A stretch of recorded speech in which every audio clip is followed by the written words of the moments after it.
This video is for people who have noticed that the astrology, whether it be a new moon or a full moon, or especially an eclipse, has a dramatic impact on their life, their life's unfoldment. It can sometimes bring with it challenges, changes, growth opportunities, and mainly an opportunity to really take yourself and your life to a whole new level. There's an expansion of consciousness oftentimes available during the new moons or the full moons or eclipses. But it can feel sometimes like life is getting worse, like more challenging. You feel probably a lot more sensitive, which can be good or bad depending on how you look at it. Bad in the sense that you're more affected by people and their negative moods, their negative energies, and just the challenging energetic components of living on planet Earth in a normal contemporary life. But that same sensitivity, of course, can also be used to glean very beneficial insights about yourself, about how you tick, about why you do the things you do, about what you truly want, about what truly lights you up. This sensitivity, this higher awareness allows for us to take quantum leaps pretty much every single moon cycle. And anyway, this video what you're watching right here is about this moon cycle, the new moon happening tonight, October 21st, 2025. I'm going to share with you the 5 major themes that I'm picking up right now that you might be experiencing, in hopes that with this knowledge, you can get the benefit, you can get the growth spurt, and you can really reap the rewards that this new moon has in store, which are many. This new moon in particular is a very welcomed energy, bringing with it a lot of healing and transformation, which we'll talk about, but also the result of that, which is more harmony, more ease, more flow, and higher octave way of going through life. More joy, more passion, more compassion, more love, more connectedness are all the results of this type of what can sometimes feel like a rite of passage. But I'm getting ahead of myself, my friend. Welcome to the video. My name is Victor Oddo, by the way, if I haven't mentioned. Welcome to my YouTube channel, and I'll see you inside. Theme number 1, you might find yourself in your own unique way inspired to clean your vessel. Clean out your body, detox your body, improve your diet, go to the gym. Now, what I've noticed, and maybe you can share your thoughts in the comments, I'd appreciate it if you could, is that my spiritual journey oftentimes requires that I purify not just my body, but also my mind. It reminds me of a book I read long ago called Living with Kundalini. It's about a guy named Gopi Krishna, and he had a very kind of intense classical Kundalini awakening, which is kind of like Kundalini, if you don't know, is kind of like the physical energetics component to like the spiritual awakening, human evolution process. And what this person found is that even though he was inundated with such light, such like divine energy, you could say, it was so much for him, his physical body literally couldn't handle it. It was akin to having 240 volts of electricity pumped through a 120 volt socket, not really equipped to handle it. And we can experience this in a much less severe way with just the awareness that, you know what, my diet seemed okay for quite some time, but all of a sudden, these same foods are giving me cramps. I'm noticing how they're making my brain feel a little bit foggy. Sometimes it can even manifest in ailments and minor colds, rashes, things like that, when it's just kind of a sign that your body is not being fed what it needs to nourish itself as we climb up in these like higher levels of vibrational frequency, essentially. And the new moon right now might be highlighting an area of your life that can use improvement. And this is not to feel bad about yourself. It can be a minor thing. Like for me, for example, for a while I've been eating these paleo pancakes with chocolate chips in them. And I use like a La Quinto low calorie syrup, and it seems okay, not too big of a deal. But I have been noticing over the last week, it's been giving me kind of like a stomach ache and things like that. But anyway, the other night I had this dream about the pancakes and how it was a very vivid dream, which I won't get into, but it was a very clear message that this dessert habit has got to go, even though at one point in my life it was fine. Another friend of mine mentioned that he's got this rash and he doesn't know where it's coming from and he thinks it might have to do with his diet. So my point is, you might be getting your own signs that it's a good time to welcome in more of this divine light, but you might have to make some room for it. You might have to upgrade yourself. Some of you, it might just be your mental habits, your brain's consumption of data. Is it all serving you? What is the quality of the input you allow into your consciousness?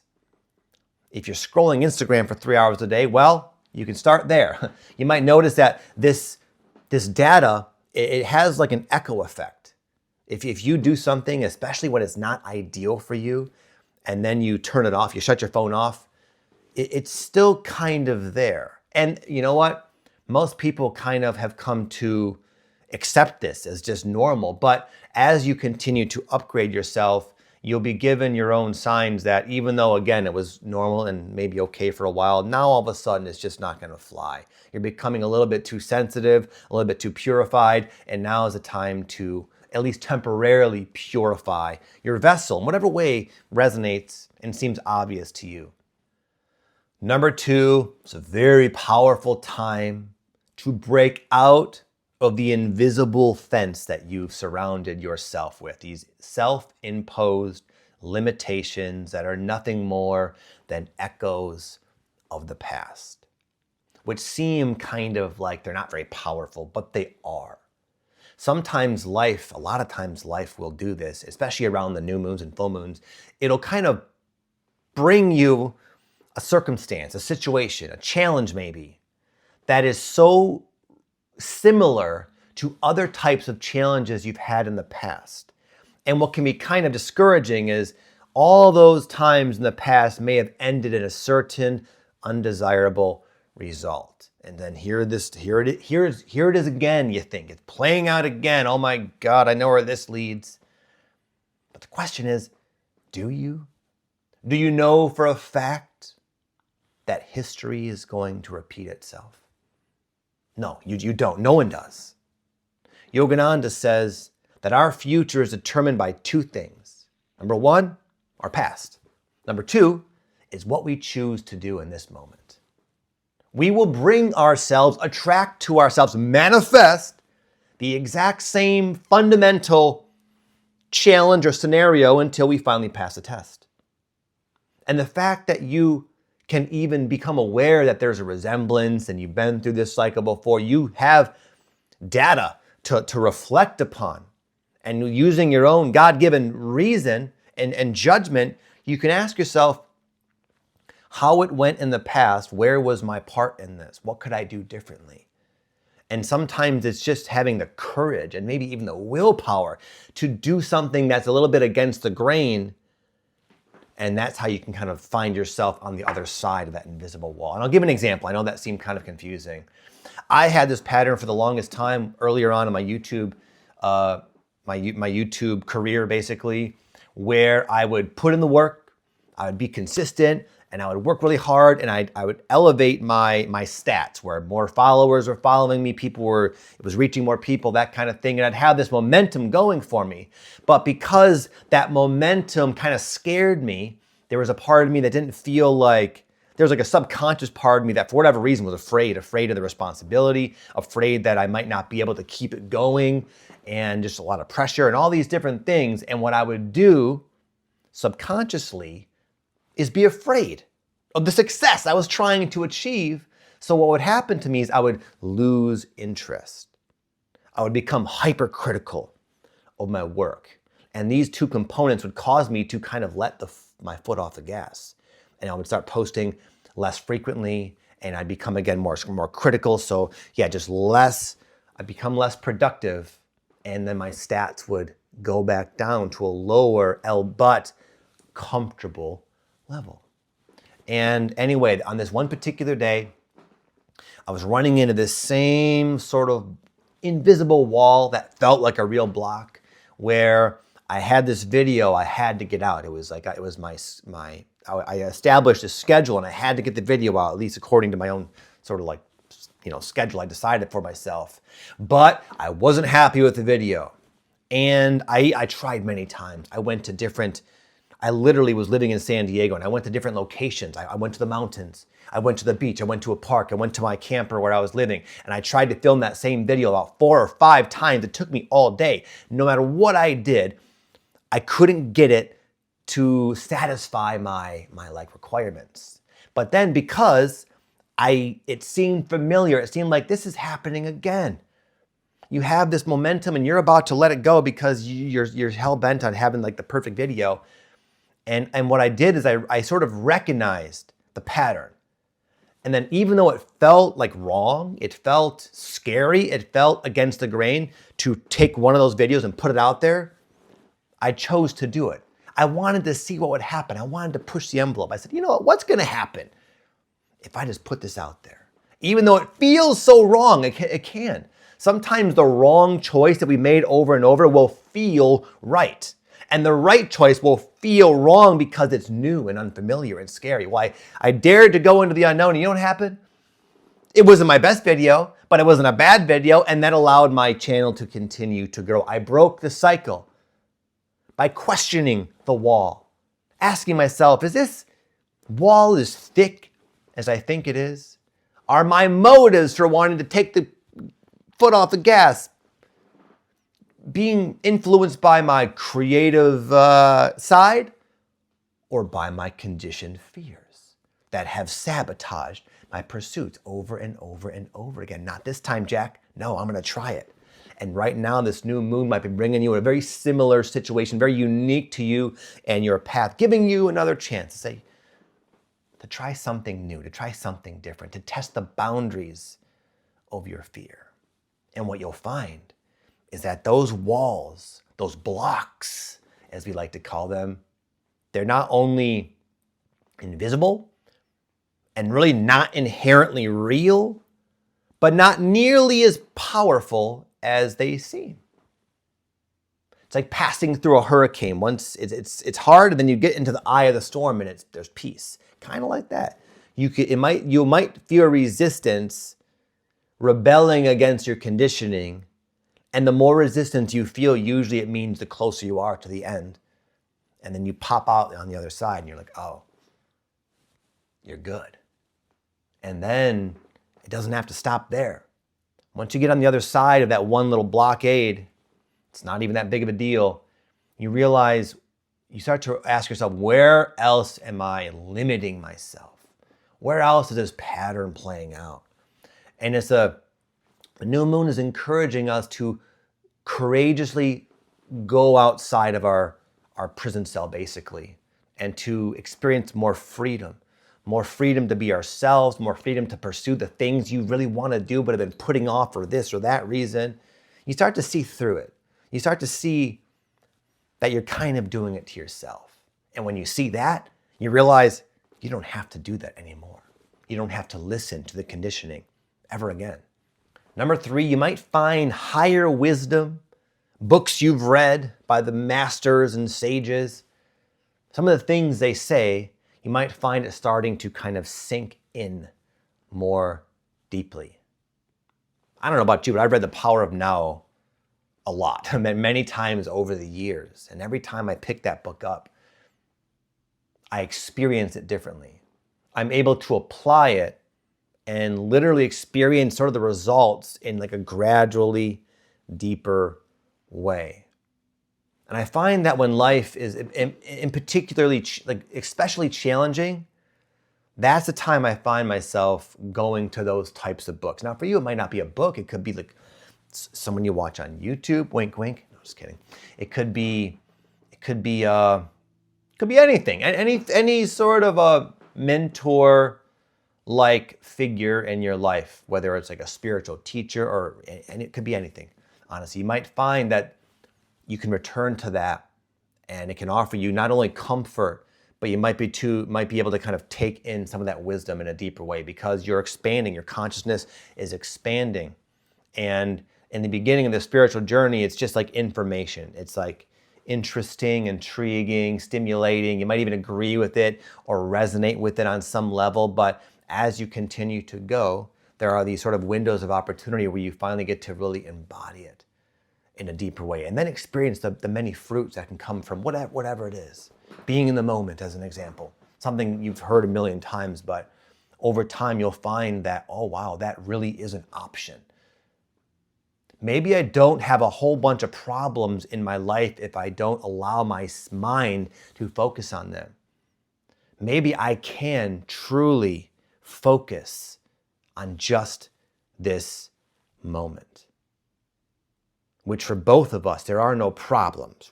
You're watching a video, I'm filming a video. It's just that. No problems. My point is, I read Be in the Moment 1,000 times. I'm sure you have as well. Try it, or try something else. Try it.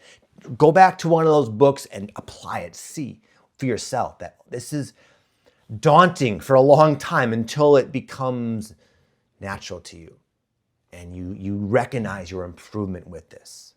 Number 4, it's also a time for having the same type of depth of insight to your own life puzzles and problems and issues and situations, whether it be relationships or your career or your life situation or your health.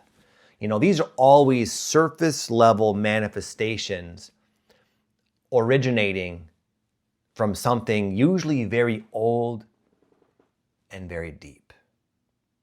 For example, I've been going through this type of conflict with a friend, like a relationship with a friend, and there's like the surface level, disagreements, you might say. And then underneath that, there's all the different situations that kind of resemble that dynamic.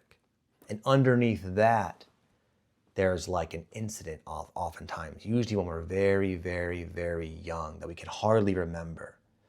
And yet it's that incident when we're so impressionable from 0 to 5 years old, we are like open, innocent sponges, and we just take it all in, good or bad. And we don't have the experience or even the intelligence to really, integrate these types of experiences. We come to these sort of childish conclusions. Oftentimes, for example, I'm not enough. I must have done something wrong. You're 3 or 4 years old, and for the first few years of your life, mom was there with you. She took off work, but all of a sudden she's got to make some money, so she goes to work. It's just not a bad thing. It's something she chose to do and had to do, but a 3-year-old, 4-year-old might conclude, what have I done to upset mom? Why doesn't she want to spend time with me? There must be something fundamentally wrong with me. And then we put that in the back of our identity and mind, and then we go through life. And we start replaying this untrue conclusion. And then we become adults, and it's like there's quite a disconnect, but there's not when you look deep enough. And it's hard to look deep enough. Sometimes you can sense circumstance really, it seems like it's triggering me more than it should or something, but you don't know why. It can be kind of like a puzzle, and like you might be willing to get to the bottom of it. You spiritual seekers might even have tools to try it. It's sometimes it works, sometimes you're not getting anywhere. Well, sometimes with the astrology or just your own timing even sometimes can work this out where you can see the connection. And when you see that connection, a lot of times it becomes gone. You don't need to play that out anymore. Oftentimes the situation will kind of resolve itself on its own. And it's not even about that. It's because you resolve that fundamental, outdated sort of wounding within yourself. And it's uncomfortable because the new moon, full moon, they can bring you these problems, these situations that are very charged with energy, and they keep you up at night and they bother you and you wrestle with them. And then all of a sudden there's like this pressure, and then it just takes one insight, one memory, one dream, one thing someone says to click it all into place, and whew, all the drama, all the energy, all the tension, gone. Not just this time, but forever. And finally, number 5, giving birth to a new chapter of your life, the saga of you, a new theme, a new path to walk down. And not only will the new path be interesting and kind of fun and cool and like, wow, yeah, exciting, but when you do this type of work that I'm explaining, these new paths are not only fun and exciting, but they have kind of a higher a higher degree of like harmony, and synchronicity, and ease, and flow, and peace, and joy, and passion, and love. It's like a higher octave of life experience that will be initially brought to you in the form of like a new thing, a new job, a new relationship, a new whatever, a new house. But it's not really about the house or the job or the relationship. It's about how you feel. There's an inner spaciousness that opens up as we do this deep work, as we ask ourselves the tough questions, as we take responsibility for the problems thrown into our life, at least so it seems. We brought them, we manifest them. There are problems, they're extensions of us. And when you can do the really gritty work and going beneath the situation, you uncover these old pockets of energy and let them release, and you have these deep insights and these deep healings, and you start to embody this higher wisdom that you've been pumping into your brain for the longest time, and you purify your vessel. It's not just about managing the new moon. It's about upgrading yourself physically, mentally, emotionally, spiritually, and there are rewards for doing such a thing. And it's not just in the fact that your life does seem to improve and there's more ease. It's just the peace, the embodiment of the faith and the trust and the compassion, all these virtues that we read about, all of a sudden they're exemplified in your character and your thinking and your behavior. And there's almost an unprecedented amount of benefits that can come from that. Even embodying the truth of abundance, for example. In the beginning of your journey, abundance might have been money. I need more money. I got to make more money. If I have enough money, then I'll feel abundant. We quickly realize that's not the case. Doesn't matter how much money you have, feeling abundant has more to do with recognizing the abundance that's already given to you than having a certain amount of money in your bank account. That number will always become higher with inflation and your own preferences and something called the hedonic adaptation. You're always going to want more, thinking safety, abundance just around the corner, just in that next paycheck, just in that next bonus, just in that next pay upgrade. And then it comes and it doesn't do it. Abundance, it's just this idea, this concept. It's also a perspective. It's a way of looking at life. It's a way of being aware that you are watching a screen right now that has almost like anything you want to know about anything, it's right there at your fingertips. If you can breathe and your lungs are not restricted and you can get up and walk out the door and you have your body, you can move, you can go anywhere. You can go outside and watch the sunrise almost any day. You can watch the sun set almost any day, all for free. Just being alive to the splendor of what life has in every single moment. That's abundance. And you can feel extremely abundant when you finally start to embody these concepts that at one point were just taken at face value, only taken in skin deep. But doing the inner work, it can improve your life. It can improve the quality of how you feel. And it can allow you to really experience some of these beautiful virtues like abundance, as an example, in your day-to-day, moment-to-moment life. And it is this sort of spiritual way of going through life that I really believe and have experienced can allow you to kind of break out of the system, the matrix, 3D, things like that sort of try to entrap us not into a circumstance, but more so into a state of consciousness, a way of thinking, a limited, fragmented way of thinking. You and the new moon's helping you break out of that, break out of your own prisons, break out of the earthly prisons, upgrade yourself, and really taste what it really means to be a free, sovereign, connected human being, walking on planet Earth, part of it, but not of it. And by the way, my friend, if you want to learn more about this new moon, I filmed a video about a week ago about the new moon, sharing different themes that you very well might be going through at this point. These 5 you just heard about are kind of in addition to what was already said. So if you want to go deeper, if you enjoyed this energy update, I'll leave a link somewhere where you can see it, and feel free to check it out if you'd like. With that said, I'll see you next time, my friends. God bless. Peace.